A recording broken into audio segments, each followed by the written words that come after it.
It's Wednesday, January 29th, and this is SportsBeat KC presented by Big O Tires. I'm your host, Blair Kirchhoff, and this episode is about you.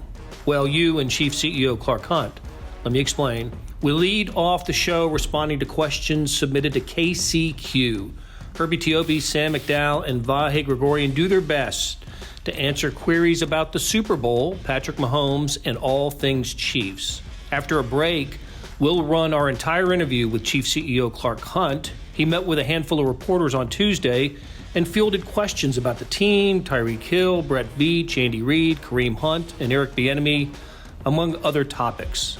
But first, here's most of the A-team taking your KC questions. We got the A-team here.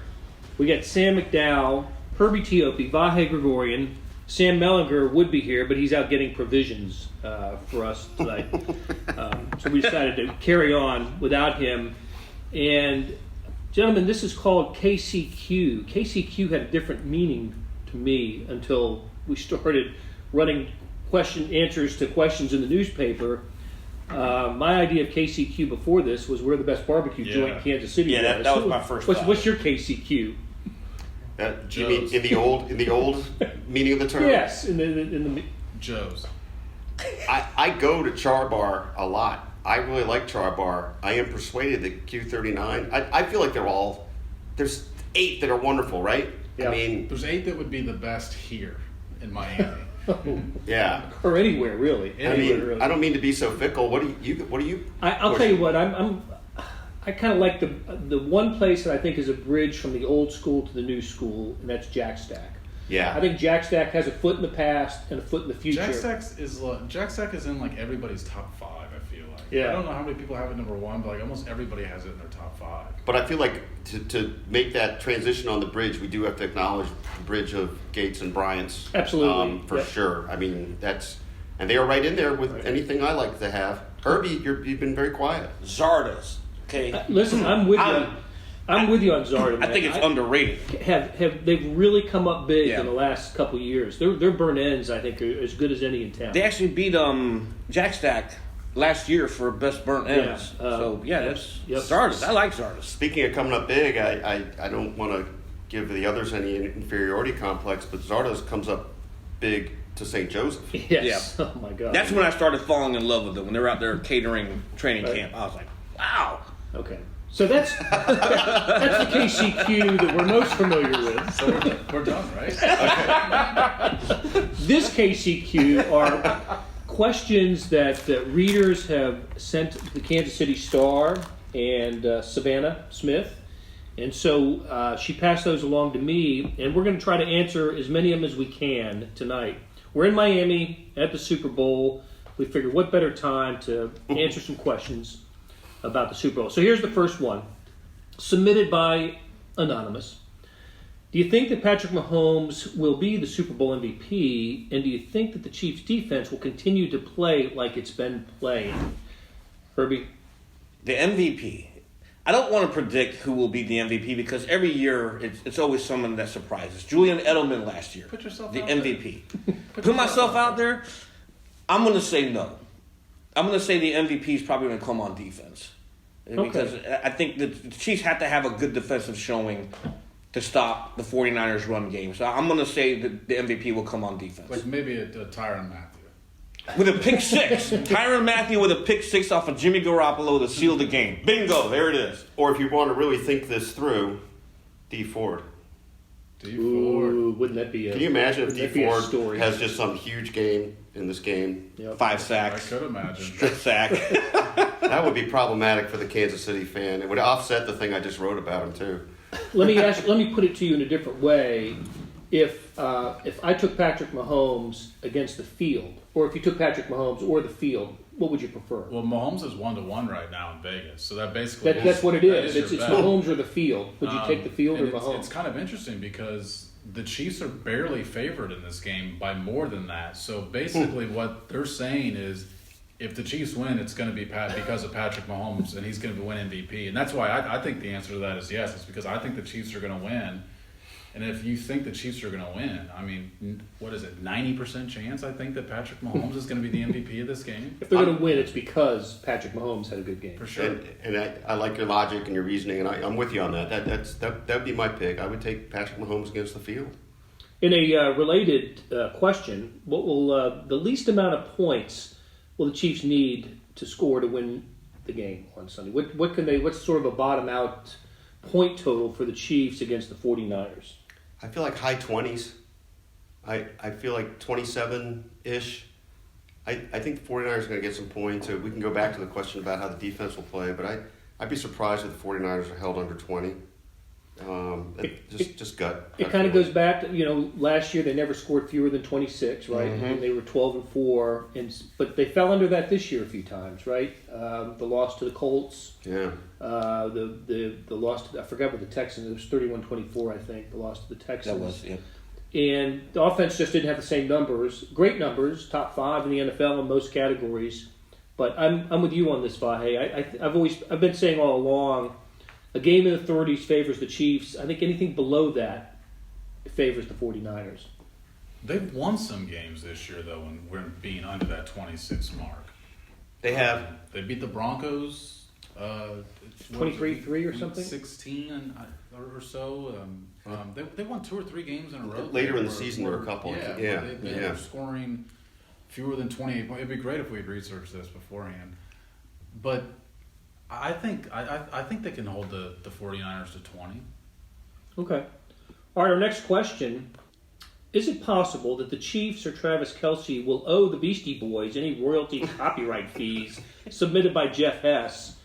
You have your attorney hat on, your copyright attorney. Where's your law degree? I'm glad that Jeff thinks so much of us that we are the people to ask that.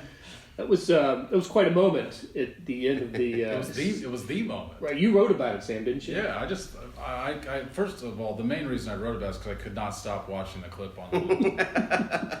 That's a good reason. So I asked around about it. James Winchester was singing it in his head as he was coming out of the shower in the locker room. So I asked him about it, and it's funny because they play that song in the stadium apparently.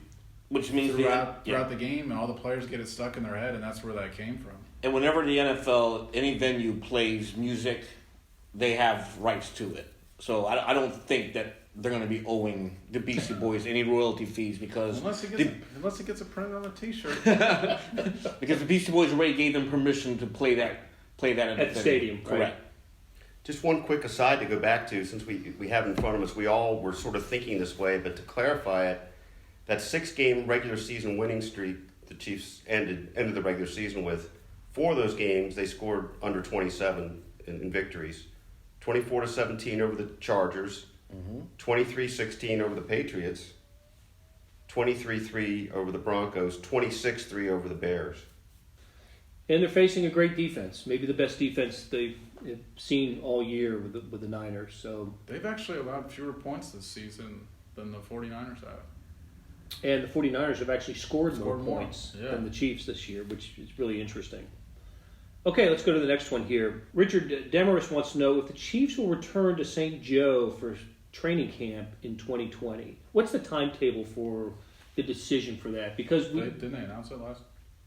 Are they coming back for one more year? Yeah, I think they already announced that. Okay, for one more year. During training camp last year, they are coming back. Okay, let's go beyond 2020 then. What kind of factors would be involved for the Chiefs and going back to Missouri Western? I think Herbie knows just because he's been in this league a lot, but it's becoming more and more of a trend to be close to home. Yeah, be close to home. Even it's getting very rare for teams to go elsewhere. What you do see a trend is joint practices. A lot of teams are now starting to do it, but Andy Reid hasn't done it since the Arizona Cardinals. You remember that? What was that, 2012? Wow, no, that's even before my time. They didn't? Yeah, they hosted the Cardinals in St. Joe. Correct. So it's been a while, but a lot of the factors that will go into that is... And that was pre-Andy Reid. Yep. Todd Haley was still the coach. But a lot of factors that go into that is obviously business, fan experience. You don't want fans driving all the way back up to River Falls. Well, St. Joe has the infrastructure there as well. They've got that the indoor facility, I remember a few years ago, where they upgraded it, and that's the reason why the Chiefs took that, because they had an adequate indoor facility. They have the fields out there. I mean, it's set up nicely for the Chiefs, and I don't see why they would go elsewhere. I know that the players, I think, would prefer not to be in dorms for a month, and especially the veterans. But would you pack? But Andy Reid, I think that's one of the draws for Andy Reid. Well, he says that. Yeah. He says that. He likes it, and really, it kind of comes down to him, doesn't it? I mean, it's going to be Andy Reid's call. We can talk about the financial advantages of being there or being in Kansas City, but if Andy Reid thinks it helps his team win, yeah. If you're in an AFC championship last year and a Super Bowl this year, yeah. And Reid is a creature of habit. Why break that? Might be signing a long-term deal pretty soon. Okay. So Brad Barackman, I hope I'm pronouncing that right, asks, whatever happened to Morris Stroud, who Coach Stram would place at the goalpost to bat down long field goal attempts?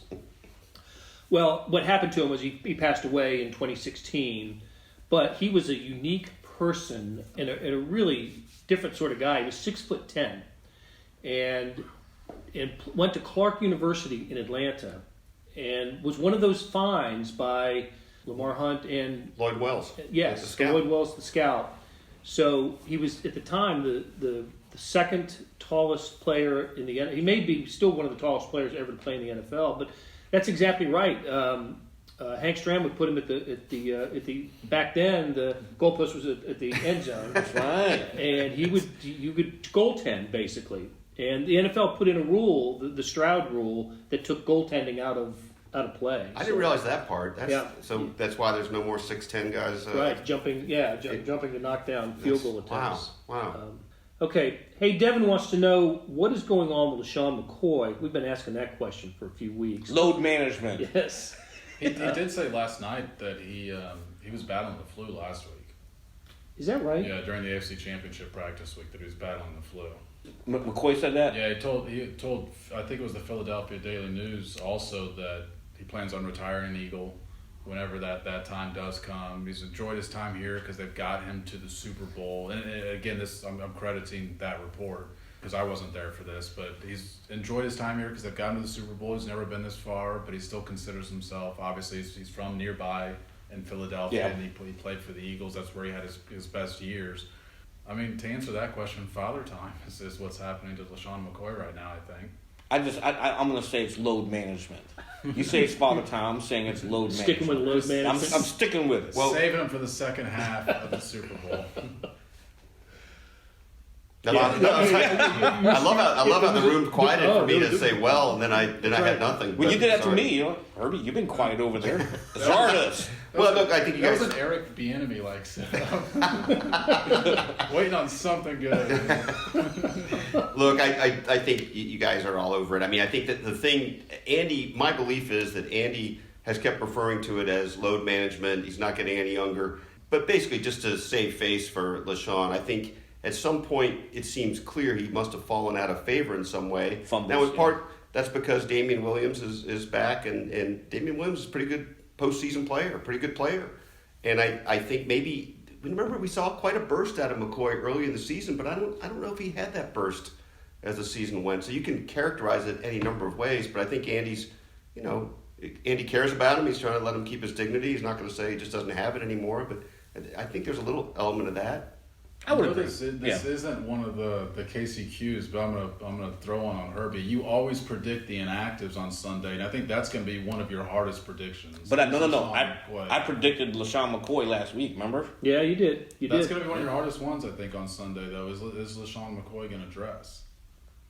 If you ask me that question now, is that what you're doing? You're asking me now? I'm gonna say no. I'm gonna go out on a limb here. You told me to go out on a limb earlier. I'm going to say no. That's an interesting question, really. What I wonder is, you guys have brought this up before. Okay, we were seeing a little bit more of Darwin Thompson in the offense, but not a ton, but a little bit more. But in the end, Darwin Thompson's fairly valuable on special teams, and I suppose that's why we would see him get the call over LeSean. But I don't know how comfortable they would be using Darwin Thompson prime situation in the Super Bowl. They were comfortable enough in the AFC Championship game, though. Yeah, Sure. and I think that says a lot there. But you are right. The reason why is because of special teams. Okay, we got one more question here. It's from Matt O'Connor. Matt, how you doing? Good to hear from you. We've heard all about you, Matt. How you doing, Matt? What's up, Rob? Andy Reid's success coming off a bye or with added prep time is empirical. How will Super Bowl hoopla and media responsibilities impact the prep time? I think it's an interesting question because it is an environment unlike anything in sports. There is nothing like this week in sports. In a World Series, you got a couple of, depending on when your championship series ended, you have a few days, maybe a little bit extra time if you swept the previous opponent, but you don't go through what we're seeing here. Same with the NBA Finals or the Stanley Cup, the series, sports that have series.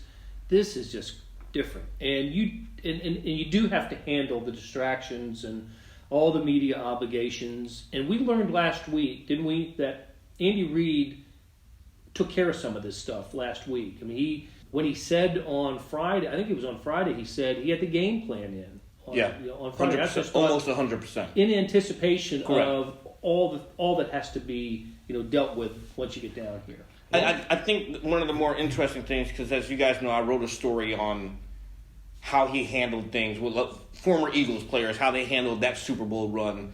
And when I was explaining to them how they're approaching it this time around, they're all like, it's deja vu. Because this is the same exact way we approached it in Philadelphia. Is you take care of all your family business, your hotels, your travel arrangements, Monday and Tuesday of the week before the Super Bowl. And then that final, you get heavy into practice, which is what the Chiefs did. All with the extent purpose, knowing that all this is coming up.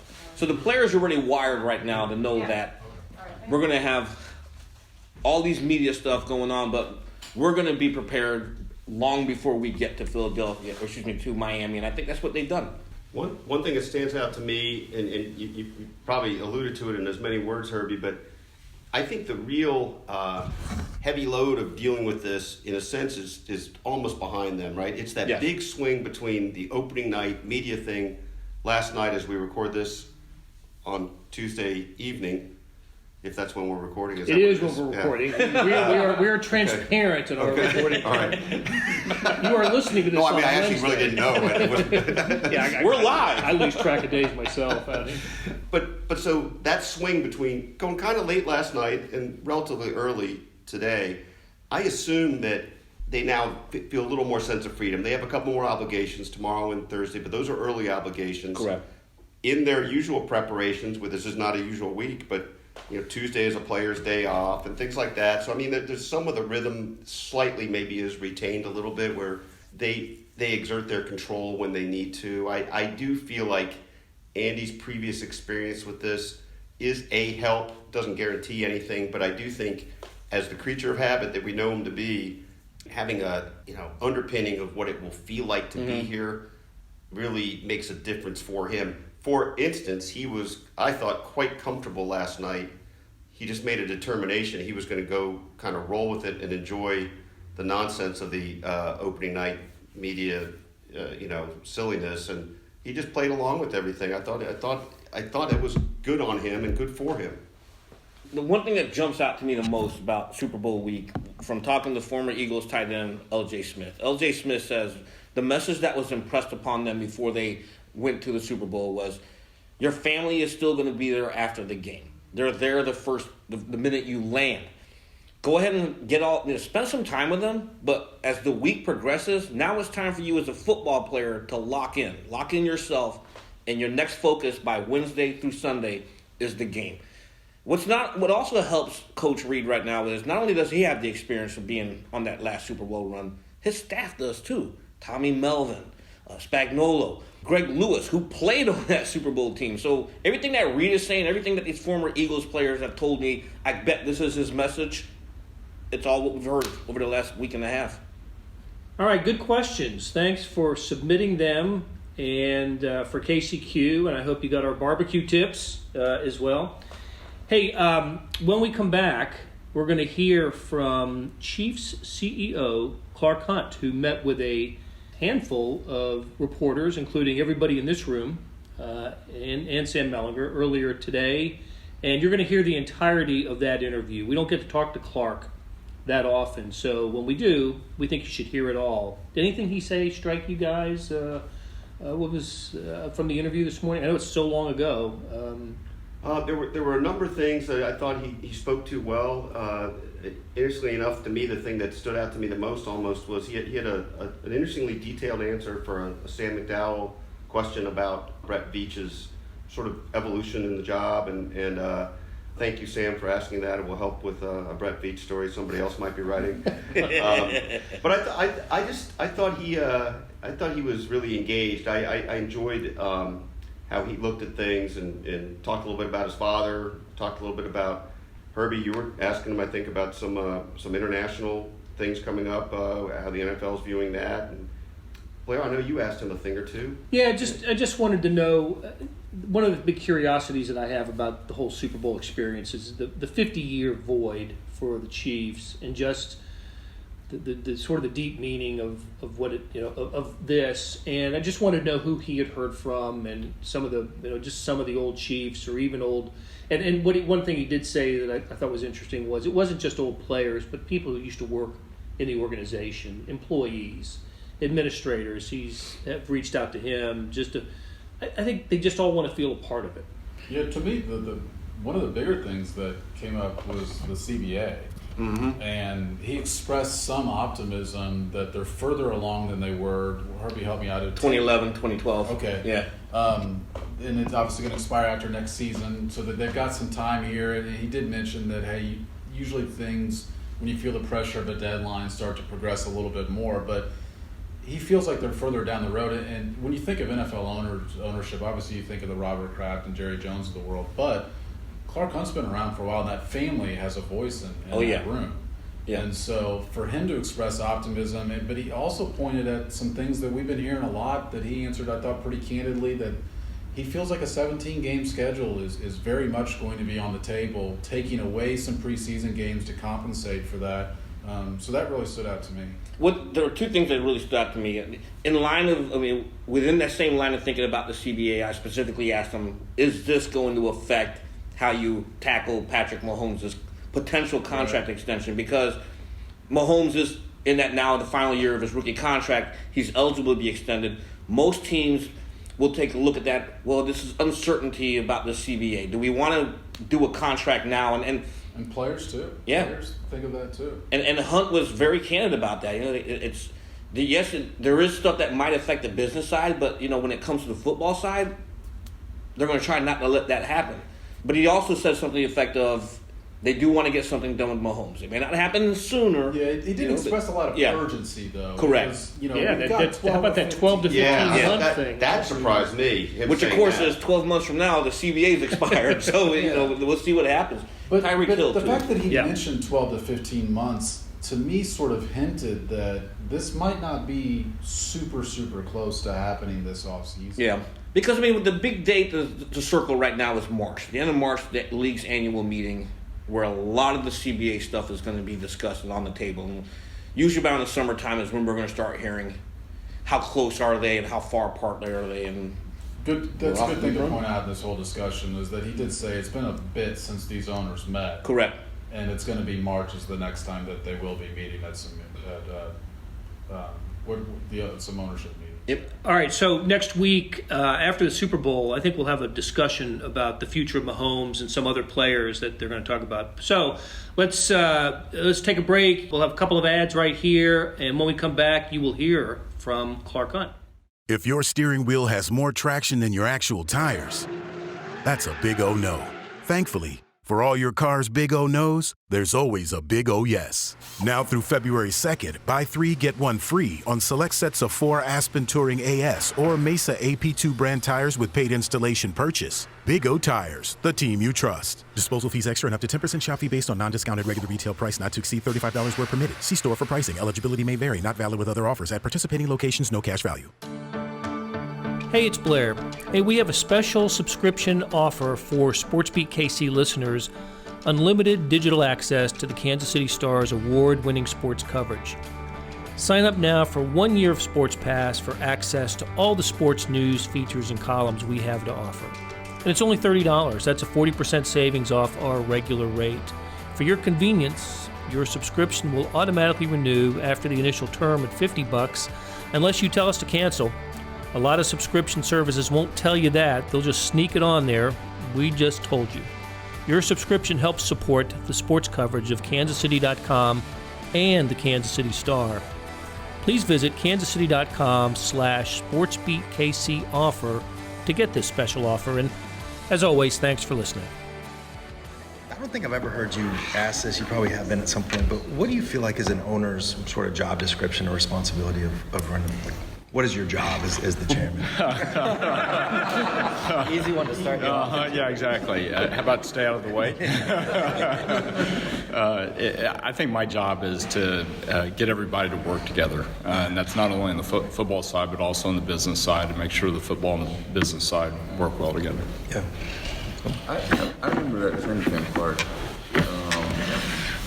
The idea of talking with Tyreek about a possible extension, but you felt like there had to be things that he had to sort of solidify with you guys in terms of on and off the field. Just what do you think you've seen from Tyreek in terms of a maturity level, and what gave you the confidence to give him an extension before the season began? I think part of it was our experience with him over the 4 years that he'd been with us. We knew him as an individual. We clearly wanted as much information as possible from the legal proceedings that were going on, and we wanted to make sure that he was in a good place emotionally, and that there weren't going to be any more surprises down the road. You mentioned a lot last night, Clark, how that process has helped him grow. As the owner of the team, what have you seen out of him over this past month, or excuse me, the past season, that he has grown? Yeah, I think first of all I would go back to his first year with us, when there were some question marks about him coming into the league. We never had any issues with him. He always was where he was supposed to be, doing what he was supposed to be doing, accountable to the team, listening to his coaches, a good teammate. And I think we've seen that grow over the last 3 or 4 years. And certainly I sense a heightened level of maturity from him this year, which is probably a byproduct of the challenges that he went through earlier this year. How do you think being a father has also helped him in that process? Well, all I can say on that is, from my own experience, being a father really helps you grow, and it's a learning experience on a daily basis. And we've seen Tyreek with his son, here over the last couple of years, and I think to a person in the organization, they would tell you that he's an outstanding father. Clark, when you were getting ready to hire a new coach after 2012, Andy sort of magically was there, but Andy was also going through a hard time in his life too. I wonder just how much you might have talked about that, and there were people that thought maybe Andy should take a year off. Just that process of getting comfortable with him and understanding where he was in his life. Yeah, well, you're right. Andy had a terrible personal tragedy in his family life the year before, and that was really one of the big questions I had going into the interview, was whether he was ready to take on a new challenge or whether he would have benefited from a year off. And we started the interview just one-on-one, he and I, and we talked about those challenges that he'd had. And it was apparent to me pretty quickly that he was ready to get back in. He didn't want to take time off. He considers himself a football coach, and that's what he wanted to be doing. One of the points with that, too, is that sort of you guys were at that point of needing some healing, too. I think I thought of it that way before. And Andy needed healing, maybe, and you guys did too. Did you feel some of that? Like that his persona was the type that could not just help fix football, but everything about it? We were definitely looking for an experienced, mature leader. That's what the organization needed at that point, and a lot of that had to do with the challenges we'd had on the field as well as off the field the year before. And I think a lot of what Andy had been through from his own standpoint, both with the Eagles and then with his family, made him an ideal candidate. Clark, you brought 2,000 people? So we're still counting, and I'm sure I'm never going to know the exact number, but it's somewhere between 1,500 and 2,000 people, including all the staff, their families, a whole bunch of friends, etc. Why was it important for you to do that? Obviously, because it is a Super Bowl, but why did you feel like you had to do that? Well, one of the things that we talk to the staff about is that we're one team. There's not a football side to the staff and a business side to the staff. And I make that point to the players when I talk to them at training camp. I make that point to the rookies when I talk to them at the rookie dinner. And we wouldn't be here without every employee in the organization. So we felt it was only appropriate that the entire team, if you will, would be here for the Super Bowl. So everybody who works for the Chiefs is here. Clark, what stands out to you about Patrick the person more than Patrick the quarterback? Well, there's so much about it, and a lot of his personal qualities are what make him a great quarterback. He's a tremendous leader. He's very humble. He puts the team first. He always knows exactly what to say in the moment, whatever the situation is. He's very much a complete quarterback and has the qualities I think can lead a team to a championship. Clark, how much of a sense of, it's been 8 or 9 days since winning the AFC, how much of a sense of joy have you encountered from Chiefs players and personnel, people who used to work or play for this team in the past? Well, everybody that I've come into contact to, and I can't tell you how many people I've had reach out to me, including a lot of former Chiefs employees and players, are so excited because they know the quest that we've been on now for 50 years to get back to the Super Bowl. Those who work for the organization at some point were part of that quest, and unfortunately we just didn't quite get across the finish line, even though we had some opportunities before. So I think they're as happy as we are. Clark, have you learned anything new, different than you maybe anticipated about Steve Spagnuolo in his first year with you guys?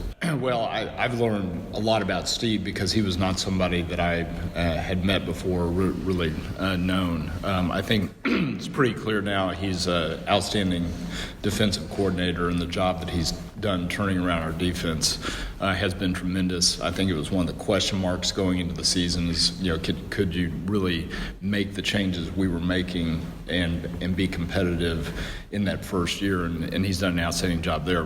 But I tell you what, I've really enjoyed getting to know him the person as well, and I think everybody you talk to in the organization would say what an incredible man he is, and a very high integrity, high character person, and that rubs off, I think, on the job he does as a football coach as well. Clark, this is a pretty important week for the future of the league, really. Can you maybe give us an update from your perspective on where things stand with the CBA negotiations? So I've had the pleasure, jokingly, of being part of that process, back in 2011 as well as this past off season, and the dialogue has been much different this time than it was 9-10 years ago. Very much, I think, a desire from both parties to try to get a deal done, even though we still have a year for the labor deal before it expires. I have some optimism, but I also know that things like CBAs typically don't get done without a deadline, and so it may not happen right now, but I think the good thing is the discussions that we had over the last year will help us if we need to be working on it 6 or 9 months from now. Does it seem like 17 games is almost a foregone conclusion at this point? It's certainly part of the overall discussion. I don't know that it's a foregone conclusion. I personally think it has a lot of merit. I think reducing the number of preseason games would be beneficial, both from a football standpoint as well as from a game presentation standpoint. So I think that mix makes a lot of sense. I'll piggyback off the CBA question there. Obviously, on the business side of football, the uncertainty of the CBA, how much does that affect contract negotiations or even extensions? Like, for example, Mahomes he's a guy who can get an extension this year, but the CBA still lingers in the background there. Yeah. Certainly, any time in professional sports when you have a collective bargaining agreement that's nearing expiration, I think it impacts the business on many, many different fronts, whether that's with your media partners, your sponsors, maybe even your season ticket holders. From a standpoint of trying to build the football team, we try to not let it impact those decisions. There are certain mechanisms in the CBA in the last year of the deal that make it harder to do certain types of contracts. I'm not sure those will have an impact on Patrick's situation or not, but there are those kind of things that have to be accounted for. That was true back in 2010 as well. What kind of priority is it for you this offseason to get Pat's deal extended? Well, I've said before that I hope Patrick's here for his entire career, and that's going to be our goal. There will be a right time sometime in the next 12 to 15 months to extend Patrick.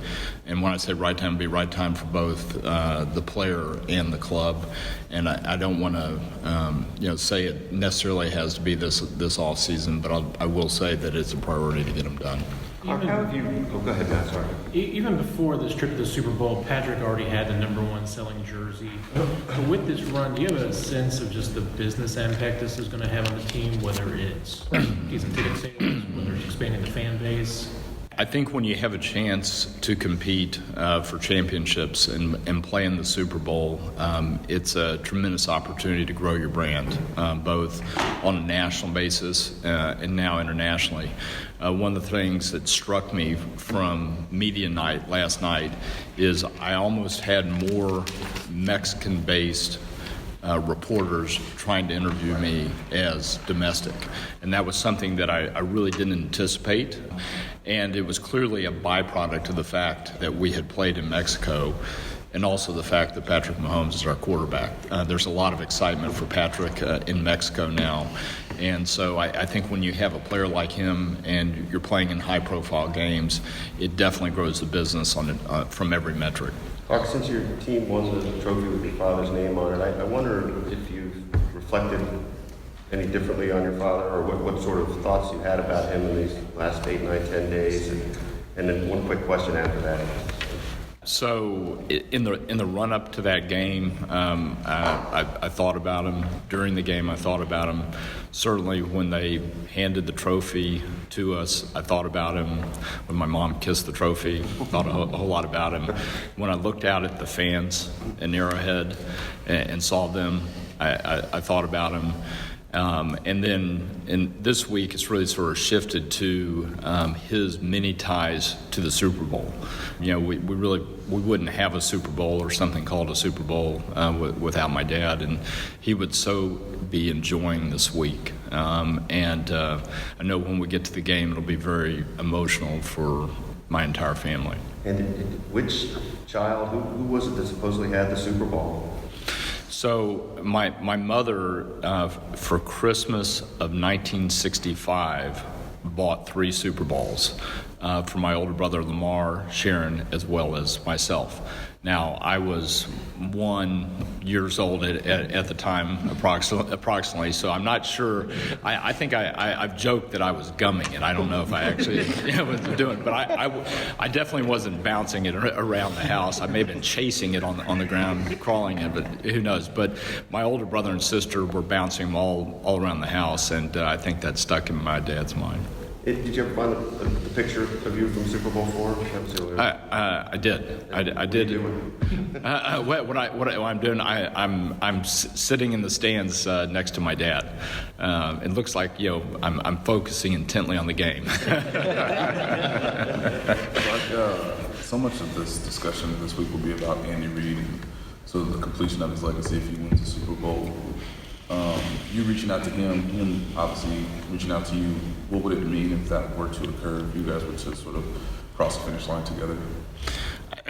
As an organization, we're as excited about Andy being here as Andy is excited about getting the Hunt family back to the Super Bowl. And I think there are just a lot of parallels there, and it's going to be very special for both of us. I know that so much of our fan base, my family, are so happy that Andy's going to have this opportunity, and I think we're going to enjoy the moment together. I know a lot of people have talked about it, but what kind of sense have you gotten from around the league and other people, just what it would mean just to the NFL to see Andy get the ring?